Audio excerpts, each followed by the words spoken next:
Bismillahirrahmanirrahim. Assalamu alaikum to everyone. Welcome to online class of Financial Statement Analysis and Valuation. Today we are conducting our 12th lecture and I am your instructor Sayyida Arujna. Class हमने previous lecture के अंदर turnover ratios पे बात की थी, जिसमें हमने asset turnover ratio, cash turnover ratio, inventory turnover ratio, working capital turnover ratio, account receivable turnover और अकाउंट पेएबल टर्नओवर पे बात की। आज के लेक्चर में हम टर्नओवर रेशियोज को कंटिन्यू करेंगे और अकाउंट रिसीवेबल टर्नओवर और अकाउंट पेएबल टर्नओवर को फर्दर उनकी कैलकुलेशंस होती हैं फॉर कलेक्शन पीरियड और फॉर पेमेंट पीरियड,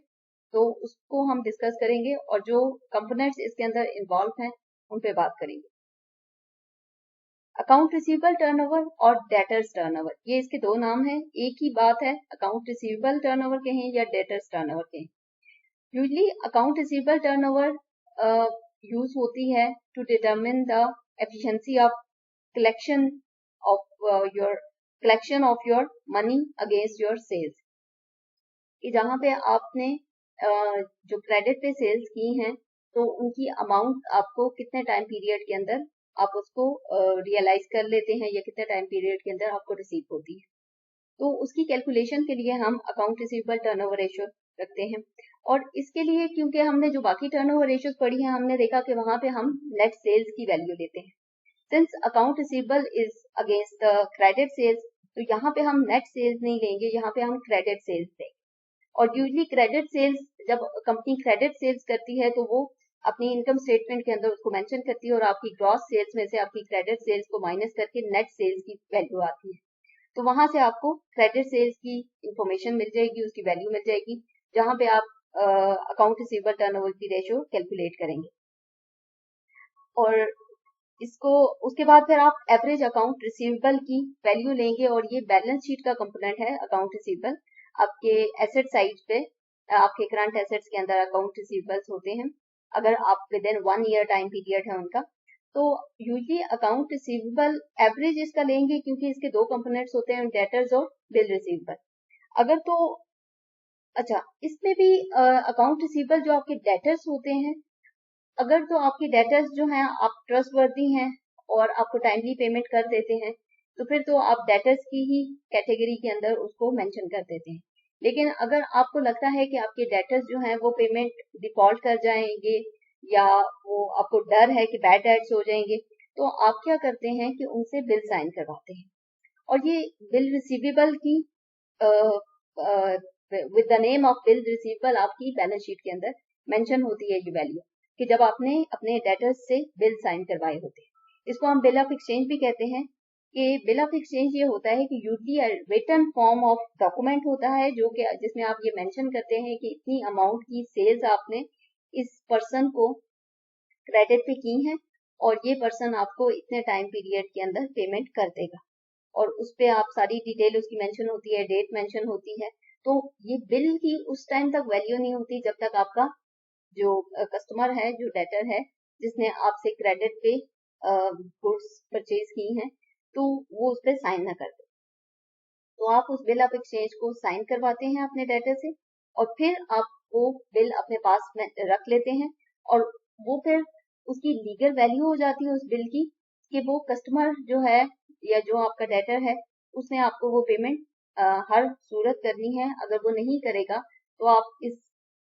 बिल के अगेंस्ट कोर्ट के अंदर भी जा सकते हैं और उसके अगेंस्ट केस भी कर सकते हैं। तो इसलिए फिर इस बिल जो होता है इसकी लीगल वैल्यू हो जाती है और इस बिल की वैल्यू जो है वो आपके एसेट साइड के अंदर आपकी बैलेंस शीट में गिवन होती है।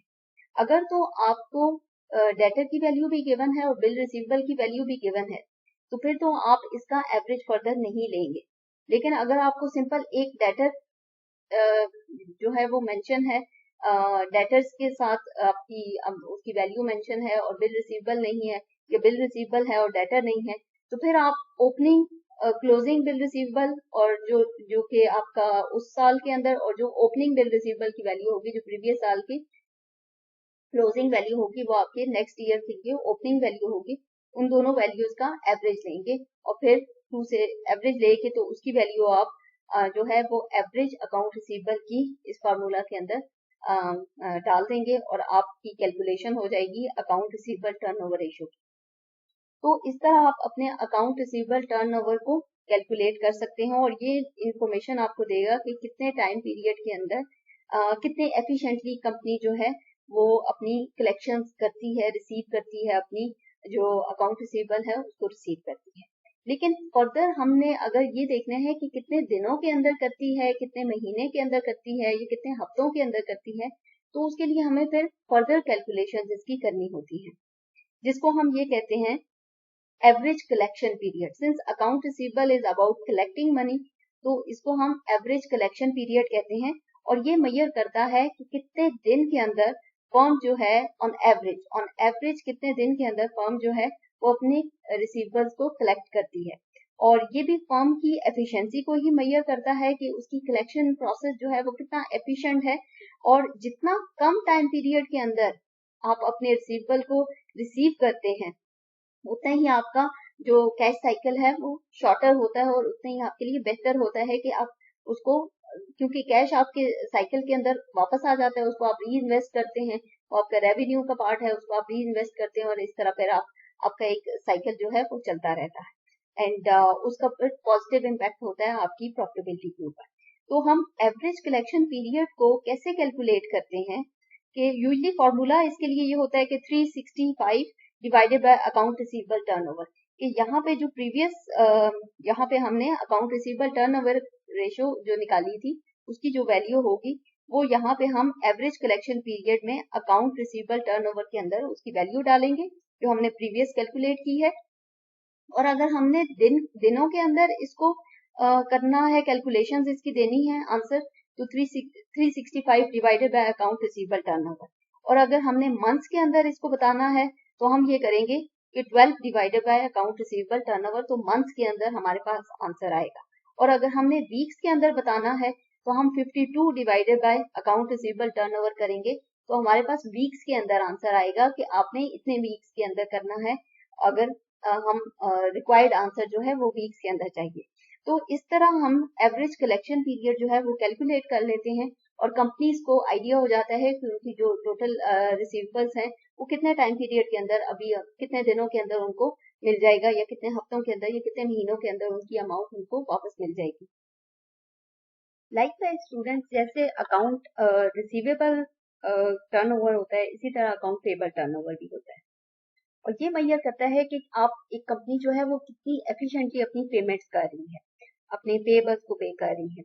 और इसके लिए हम फॉर्मूला जो यूज करते हैं, क्योंकि आप पेबल की बात है तो आपने कुछ परचेज किया है तो उसके अगेंस्ट आपको पेमेंट कर रहे हैं ना, तो आप इसका फॉर्मूला ऐसे होगा कि प्रीवियसली हमने देखा नेट क्रेडिट सेल्स था और उसके अगेंस्ट हमें रिसीवेबल मिलने थे, तो यहाँ पे नेट क्रेडिट परचेजेस होगा जिसके अगेंस्ट हमने पेबल्स करने हैं। अगेन यहाँ पे एक कंपोनेंट जो है वो हमारा बैलेंस शीट का कंपोनेंट है और सेकंड कंपोनेंट जो है वो हमारा जो इनकम स्टेटमेंट है उसका कंपोनेंट है। बट अगर आपको बैलेंस शीट के अंदर अगर आपको पेबल्स का ब्रेक डाउन मिलता है तो वहां पे भी आपको क्रेडिट परचेजेस की इंफॉर्मेशन जो है वो मिल जाएगी। और अकाउंट पेबल्स के लिए भी सेम उसी तरह आपके पास क्रेडिटर्स होते हैं प्लस आपको बिल पेबल्स, और बिल पेबल जो है और बिल पेबल भी बिल्कुल उसी तरह जैसे आपने किसी से बिल्स जो है वो रिटर्न ले लिए, साइन करवा दिए, तो आपसे भी अगर आपकी कंपनी जो है वो क्रेडिट वर्दीनेस उसकी कम है या तो हो सकता है कि आपके जो सप्लायर्स हैं जिनसे आपने परचेजेस की हैं तो वो भी आपसे बिल साइन करवा लें। तो अगर उनकी बिल पेबल्स की आपके पास अमाउंट गिवन है और साथ में आपके पास क्रेडिटर्स की अमाउंट है, फिर तो आप दोनों की वैल्यूज को एवरेज कंसिडर करके तो एवरेज अकाउंट पेबल्स के अंदर एंटर कर देंगे, वैल्यू को लिख देंगे। अगर आपके पास जस्ट बिल पेबल की वैल्यू है तो फिर आप ओपनिंग बिल्स पेबल और क्लोजिंग बिल पेबल की वैल्यू को लेके उसका एवरेज निकाल के आप करेंगे, या आपके पास जस्ट क्रेडिटर की वैल्यू है और बिल पेबल की नहीं है तो आप फिर उसी तरह आप ओपनिंग क्रेडिटर्स और क्लोजिंग क्रेडिटर की वैल्यू जो है उनको उनका एवरेज लेके तो यहाँ अकाउंट पेबल्स के अंदर एवरेज अकाउंट पेबल के अंदर मेंशन कर देंगे। तो ये जो टर्नओवर है ये आपको अकाउंट पेबल टर्नओवर ये आपको ये बताएगा कि कितने एफिशिएंटली कंपनी अपनी पेमेंट्स कर रही है। इसके भी कुछ एडवांटेजेस भी हैं और डिसएडवांटेजेस भी हैं। जैसा कि अकाउंट रिसीवेबल के अंदर हमने देखा कि जितनी जल्दी आप पेमेंट्स कलेक्ट करते हैं तो उतना वो कंपनी के लिए बेहतर समझा जाता है। लेकिन पेमेंट के मामले में कंपनीज जो हैं वो यूजली डिले करती हैं पेमेंट्स को। तो उसको मैयर करने के लिए कि हम कितने टाइम पीरियड के अंदर अपनी पेमेंट्स करते हैं, हम एवरेज पेमेंट पीरियड जो है उसको मैयर करते हैं। एक पर्सपेक्टिव से देखें तो ये कंपनी की एफिशिएंसी है कि अगर आप अपनी पेमेंट्स को भी जल्दी क्लियर कर देते हैं, जैसे कि आप रिसीवेबल को जल्दी क्लियर करते हैं और कलेक्शंस को। लेकिन ऑन अदर साइड अगर इसका इम्पैक्ट देखें तो अगर आपका जो लॉन्गर टाइम पीरियड होता है पेमेंट का, तो उसमें ये होता है कि आपको फिर डिस्काउंट्स की ऑफर होती है कि आप कितने टाइम पीरियड, जितने जल्दी आप पेमेंट करेंगे तो आपको डिस्काउंट ऑफर होते हैं। तो अगर आप उनको अवेल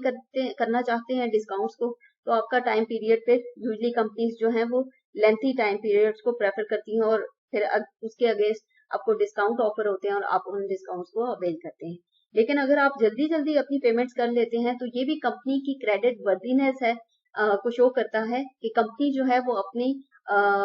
पेबल्स को बहुत सीरियसली लेती है और अपनी पेमेंट्स को टाइमली कर देती है, अपने सप्लायर्स को तंग नहीं करते, या जिनसे वो जिनके साथ उनकी सेल परचेज की टर्म्स सेट हैं, तो वो फिर उनके लिए आसानी होती है कि उनको टाइमली जो है वो सप्लाईज मिल जाती हैं ऑन क्रेडिट टर्म्स, और सप्लायर्स भी खुश रहते हैं, कंपनी का भी एक कंफर्ट लेवल रहता है उनके साथ। तो बहुत सी बातें इसके अंदर फिर एड अप होती हैं। तो यूजली कंपनीज अगर अपना शॉर्टर टाइम पीरियड रखती हैं तो शॉर्टर टाइम पीरियड के अंदर फिर वो